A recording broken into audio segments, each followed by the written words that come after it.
a defesa do trio que supostamente hostilizou o ministro Alexandre de Moraes entregou à Polícia Federal um vídeo do magistrado no Aeroporto Internacional de Roma, na Itália. Segundo o advogado Ralph Tortman, em frente à área VIP do aeroporto, depois de um desentendimento, Moraes teria dito que o casal sofreria consequências ao chegar ao Brasil. Roberto e Andréa Mantovani teriam perguntado se a fala de Moraes seria uma ameaça. No momento seguinte, Moraes teria se referido ao corretor de imóveis como, abro aspas, bandido, fecho aspas. Paulo Figueiredo. Essa história é uma história de terror, né? Ela começa com a ida do Alexandre de Moraes para a Itália, pago por uma empresa que tem processos em curso no Supremo Tribunal, que podem chegar ao Supremo Tribunal Federal. Então ela começa desnudando como as vossas excelências lá do Supremo Tribunal Federal enchem o bumbumzinho deles de dinheiro utilizando da influência que eles têm. Então, desnuda, né? Nós acidentalmente acabamos desnudando. Isso, a micareta que o Gilmar fez lá, o Gilmar Palusa em Portugal, aquilo ali é um pouco disso. Então, começa assim, começa com esse desnude. Depois nós temos um cidadão fora do território brasileiro, fora do território brasileiro, que resolve manifestar o descontentamento dele com uma autoridade. A partir daí, o cidadão vai lá, fora do território brasileiro, e o cidadão vai e interpela uma autoridade. Interpela uma autoridade que ele entende que não faz um bom serviço, um servidor público, ele não faz um bom serviço. A partir daí, nós não sabemos exatamente o que aconteceu. Nós não sabemos exatamente o que aconteceu. Eu ontem, na condição de anonimato, um policial federal me procurou, e foi um policial que participou do processo das diligências contra esse casal. Por quê? Essa família, na verdade. Porque o que acontece? Quando eles chegam ao Brasil, eles começam a virar alvo da Polícia Federal de forma absolutamente truculenta. Claro que há uma ilegalidade completa. Esse não é o tipo de crime onde a extraterritorialidade, ou seja, o fato, a Polícia Federal e o governo brasileiro poderiam apurar um crime que tivesse acontecido fora do território brasileiro, que tem previsão no Código Penal para isso, mas não para crimes de pequeno potencial ofensivo, que sequer fariam parte do acordo de extradição do Brasil com a Itália. A doutora Ludmila Lins Grilo explicou isso bastante no 4x4, no programa 4x4 nesse final de semana. Então, assim, já começa que isso seria um absurdo. Mas ainda assim, a Polícia Federal vai para a casa do sujeito. E aí o que me disse o policial federal com quem eu conversei? Eu vou ler aqui para vocês porque eu fiz anotações a respeito do que ele me disse. Vamos lá, a primeira coisa que ele me disse. A família foi intimada às 6 da manhã de um domingo com um monte de viatura ostensiva da Polícia Federal na casa dele. A equipe foi educada, a equipe da Gestapo foi educada, recebeu o tratamento cordial da família, mas aqui já tem um negócio totalmente atípico, que normalmente uma intimação desse tipo, ela ocorre em horário comercial durante a semana, com carros descaracterizados, porque ela é uma intimação para depor. Peraí, desculpe interromper esse vídeo, mas é que eu continuo censurado pelo STF. Além deles cancelarem o meu passaporte, congelarem todas as minhas contas bancárias e bloquearem as minhas redes, agora eles também querem proibir os meus vídeos no Brasil. Você pode continuar me acompanhando seguindo o meu segundo canal, que é o canal de corte. Mas melhor ainda é se inscrever no meu canal do Rumble, que é o concorrente do YouTube, que não cumpre essa censura. E se quiser ter acesso a todas as minhas postagens para sempre, deve se inscrever no meu Locals, que funciona de uma forma parecida com o Facebook ou o Twitter. Todos os links estão aqui na descrição. Entra lá, senão você vai ficar desinformado e aí eles vão vencer. Né? Então é uma coisa que não é para você ser ostensivo, não. Um monte de carro, uma frota de carro da Polícia Federal chegam lá. Aí foi concedido intimação às 6 da manhã de domingo, com 3 horas para o cara ter a oitiva. 3 horas, ó.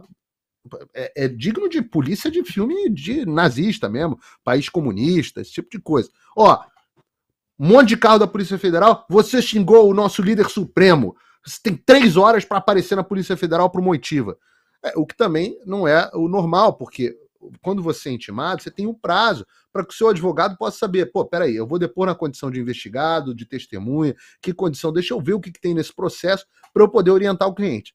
Nada disso. Aí parece que, como eles já tinham voo marcado para o mesmo horário, eles não puderam comparecer à oitiva, só o membro mais jovem da família compareceu. Durante o depoimento, esse mais jovem relatou que o filho do Alexandre de Moraes teria feito um comentário desrespeitoso a uma mulher, a mulher do cara, né? Dizendo o seguinte: se eu não vou falar o que o filho do Alexandre de Moraes teria dito, mas se eu quisesse, eu comia o cu dela. Pagava e comia, fecha aspas. Foi isso que ele teria dito. O cu. Eu disse cu do inglês descolado, né? E parece que isso foi incluído dentro do próprio depoimento. E aí, quando chegou o conhecimento do Xandão, que tinham incluído isso dentro do depoimento e que a situação, depoimento gera uma ata, essa ata é escrita e isso é um documento oficial. Que quando o Xandão recebeu isso, ele ficou louco e aí mandou uma busca e apreensão. Vejam, nós estamos falando de busca e apreensão para um caso de calúnia, injúria e difamação. Xingamento. Nós estamos falando de busca e apreensão para um troço desse. E qual foi o objetivo? O objetivo dessa busca e apreensão foi pegar os celulares para ver qual era a ligação desses caras com o Bolsonaro, ver se eles tinham financiado algum ônibus do 8 de janeiro. Ou seja, foi aquilo que se chama de Fishing Expedition, que é quando você faz um mandado de busca e apreensão com uma desculpa qualquer para tentar ver se você acha um outro crime, o que é absolutamente ilegal e imoral e distópico, de você ter uma polícia federal que faz esse tipo de coisa. Daí,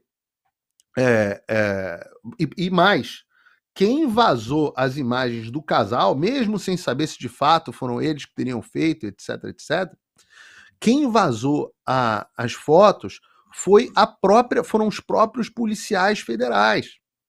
E aí a gente descobre, e hoje está em todos os lugares, que foi o delegado Hiroshi Araújo Sakaki, que é o delegado do Xandão, que solicitou esses mandados de busca e apreensão.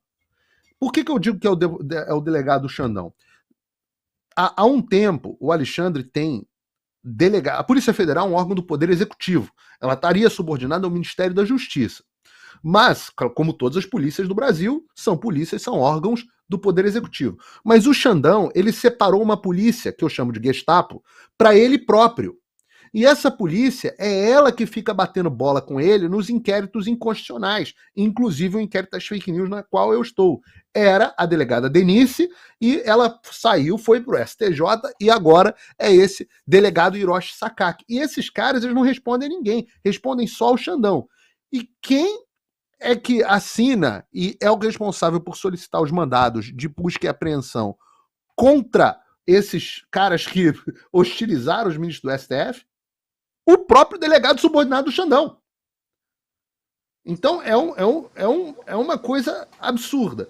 Agora nós temos nós estamos aguardando as imagens do aeroporto. Essas imagens têm que aparecer. 2, segundo o advogado das vítimas, que foi bem inteligente até agora, mas mais ou menos, porque ele fica falando com o Globo News e óbvio que a Globo News vai deturpar tudo que ele falar. E fica entregando o vídeo para a Polícia Federal, mas deveria ter tornado o vídeo público. Porque se no vídeo aparece o Alexandre falando o que ele diz que aparece, se o vídeo mostrar o filho do Alexandre fazendo o que está fazendo e o advogado utilizando, e o Alexandre utilizando o aparato estatal brasileiro para intimidar a população para que a população não o interpele, meu amigo, se isso for comprovado, se tiver lá, tem 3 documentos que o Brasil precisa prestar atenção agora, e eu conversei hoje, inclusive, esse assunto com alguns senadores. O depoimento deste rapaz. Se o policial federal que conversou comigo estiver falando a verdade, está escrito no depoimento, de fato, que o filho do Xandão fez uma provocação de baixo calão. E o advogado confirmou, está confirmando publicamente. Isso é um documento, não pode sumir, isso existe. É o depoimento, existe, é um documento que existe. 2, o vídeo que o advogado entregou à Polícia Federal, mostrando o Xandão ameaçando os brasileiros em Roma. Item número 3. O vídeo de segurança que supostamente a polícia italiana deveria estar entregando às autoridades brasileiras. Tudo isso pode ser objeto, principalmente esse vídeo, que foi obtido pelo Departamento de Cooperação Internacional do governo brasileiro, pode ser solicitado, inclusive, eu falei isso com a deputada Bia Kicis hoje, pode ser solicitado pela Câmara, pela Comissão de Supervisão do governo federal, de fiscalização e controle, porque esse é um ato do Poder Executivo. De posse desses documentos, nós vamos poder descobrir quem está ou não falando a verdade. E se nós descobrirmos que, de fato, o Xandão intimidou cidadão brasileiro em Roma, chamou de bandido, ameaçou, se de fato ficar comprovado que, na verdade, todo esse paranauê que o Xandão criou foi para proteger, para intimidar os outros e para proteger a família dele, nós teremos, anotem o que eu estou dizendo, o melhor pedido de impeachment contra o Alexandre que nós já tivemos até agora. O melhor deles. Agora, para isso, deputados, senadores, oposição, e se a gente tivesse imprensa no Brasil, seria sensacional. Mas nós não temos. Né? O Poder 360, a Revista Oeste e tal, estão fazendo até alguma coisa. Antagonista talvez busque alguma coisa. Mas se nós tivéssemos imprensa correndo atrás, era o melhor. Deputados e senadores precisam correr atrás para que nós tenhamos essas informações e aí possamos, de fato, talvez pedir o impeachment do Xandão com um subsídio absolutamente espetacular. Claro que todo o conjunto da obra dele já deveria ser mais do que o suficiente para um pedido de impeachment. O Xandão, obviamente, continuar no poder é um absurdo da República Brasileira. Mas, posto tudo isso, a política ela é feita de... César Maia dizia muito isso. A política é feita de factóides. Os fatos eles precisam ter forma. E alguém utilizando o Estado brasileiro para proteger a própria família e encobrir as cagadas que ele mesmo fez no exterior, isso é uma coisa que a opinião pública digere com muita facilidade.